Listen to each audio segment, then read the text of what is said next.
नमस्कार। आज हम दो बहुत ही खास प्राचीन ताओवादी कहानियों में गोता लगाने वाले हैं।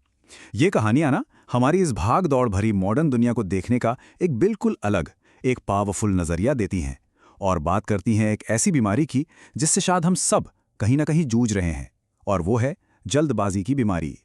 तो चलिए इसी सवाल से शुरू करते हैं। क्या कभी ऐसा लगा है कि जिंदगी बस एक रेस बन गई है, एक अंधी दौड़ जहां हर कोई बस भागे जा रहा है, और तेज और तेज। सुबह आंख खुलते ही ये रेस शुरू होती है और रात तक चलती है। लगता है जैसे हम सब किसी अदृश्य जंजीर से बंधे हुए हैं, है ना?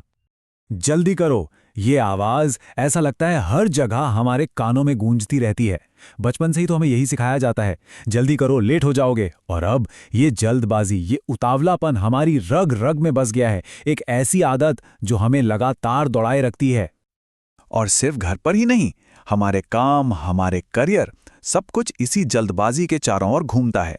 दिमाग में बस एक ही चीज गूंजती है, डेडलाइन।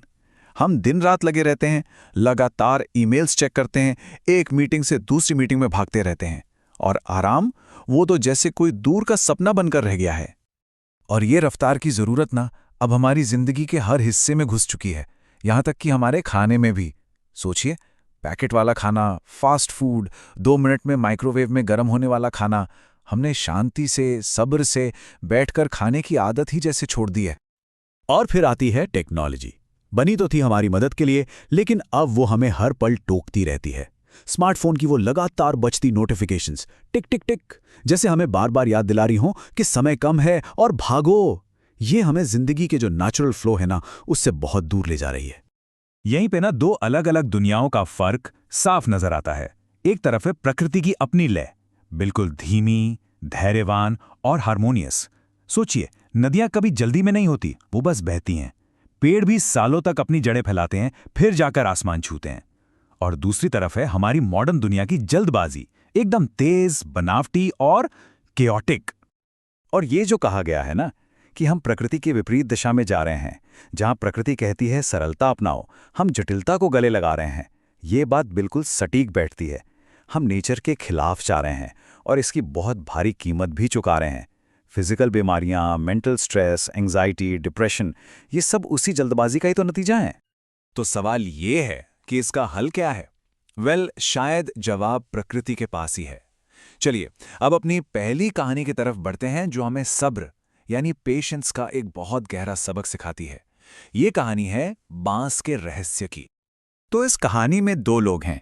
एक है जियान, एक एम्बिशियस नौजवान जिसे हर काम का रिजल्ट फटाफट चाहिए, तुरंत मुनाफा चाहिए।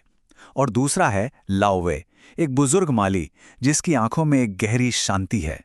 वो ताओ के रास्ते पर चलता है, मतलब प्रकृति के फ्लो के साथ जीता है। तो होता ये है कि एक दिन जियान लाओवे को अपने बगीचे में बांस की देखभाल करते हुए देखता है, और वो हंसते हुए कहता है, बांस? अरे ये तो बस टाइम की बर्बादी है, इससे अच्छा तो चावल उगाओ, जल्दी पैसे मिलेंगे। मतलब जियान के लिए ऐसी किसी भी चीज की कोई वैल्यू नहीं थी जिसका नतीजा तुरंत न मिले।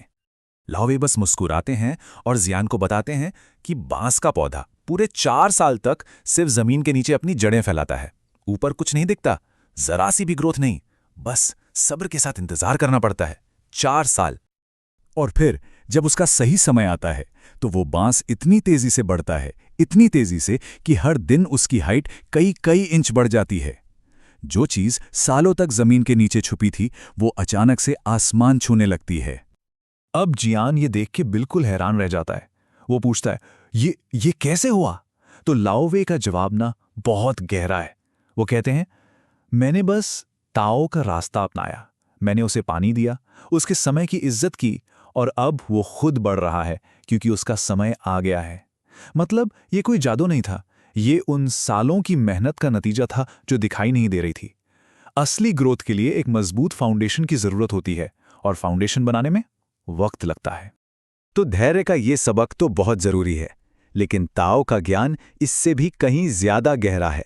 तो अब चलते हैं अपनी दूसरी कहानी की ओर, जो हमें होलनेस यानी समग्रता की सच्चाई से मिलाती है, और ये है नदी के ज्ञान की कहानी। देखिए, हमारी जो मॉडर्न दुनिया है ना, उसने हमें हर चीज से जैसे काट दिया है, प्रकृति से, एक दूसरे से, और यहां तक कि खुद से भी। हम सब ने खुद को एक अलग थलग इंडिविजुअल मान लिया है, और यही जो अलगाव का इल्यूजन है ना, ये हमें अंदर से अकेला और खाली महसूस कराता है। हमारी आत्मा उस जुड़ाव के लिए, उस यूनिटी के लिए तरसती है जिसे हम खो चुके हैं। इस अकेलेपन का जवाब ताओ को समझने में छिपा है। अब ताओ क्या है?